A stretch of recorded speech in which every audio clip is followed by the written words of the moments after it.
l'actu planète Terre et mer.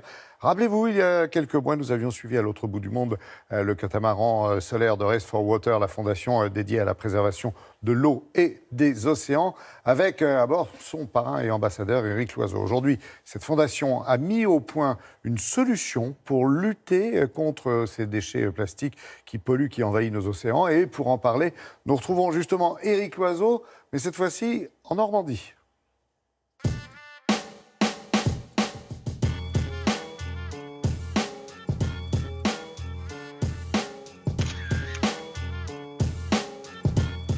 Et oui, je ne suis plus sur le catamaran solaire Race for Water au milieu du Pacifique, mais à Vernon-sur-Eure, à l'endroit où se trouve la fabuleuse machine qui nous permet de transformer le plastique en énergie électrique. Un procédé complètement novateur.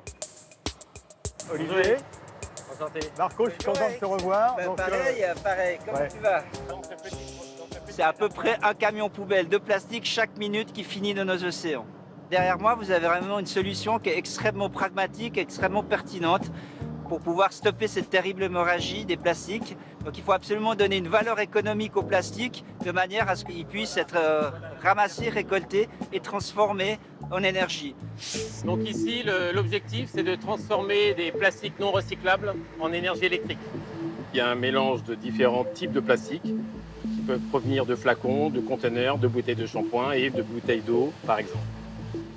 Donc pour ça, on utilise le principe de la pyrolyse, c'est-à-dire qu'en fait, on va utiliser la chaleur à relativement haute température, donc on ne brûle pas, on n'oxyde pas, on ne fait pas de combustion, on transforme la matière en d'autres molécules. Et en l'occurrence en un gaz, et ce gaz, on va l'envoyer dans un moteur pour produire de l'électricité.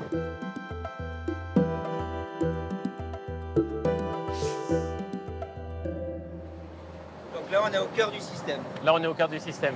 Vas-y.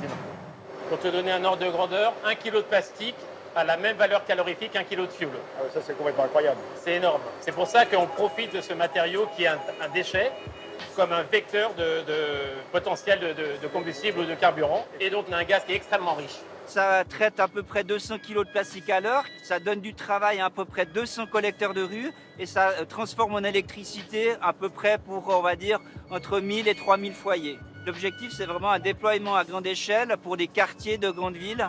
Une unité comme ça correspond à peu près aux déchets plastiques générés par une population de 50 000 à 100 000 habitants. Mais aussi pour les îles, puisque les îles aujourd'hui ne savent pas comment traiter et les déchets plastiques locaux et les déchets plastiques qui arrivent sur leur plage.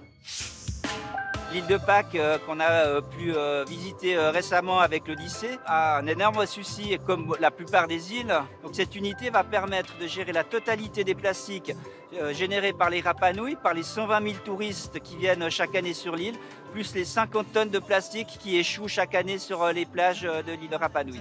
Et on va pouvoir produire à peu près 10% de l'électricité annuelle de l'île uniquement avec cette unité. L'étape suivante, c'est d'industrialiser ces unités à grande échelle pour avoir un déploiement mondial. Cette machine à Vernon est un prototype, mais on peut espérer que dans quelques années, de nombreux pays émergents seront équipés et régleront ainsi leurs problèmes d'énergie et de pollution plastique.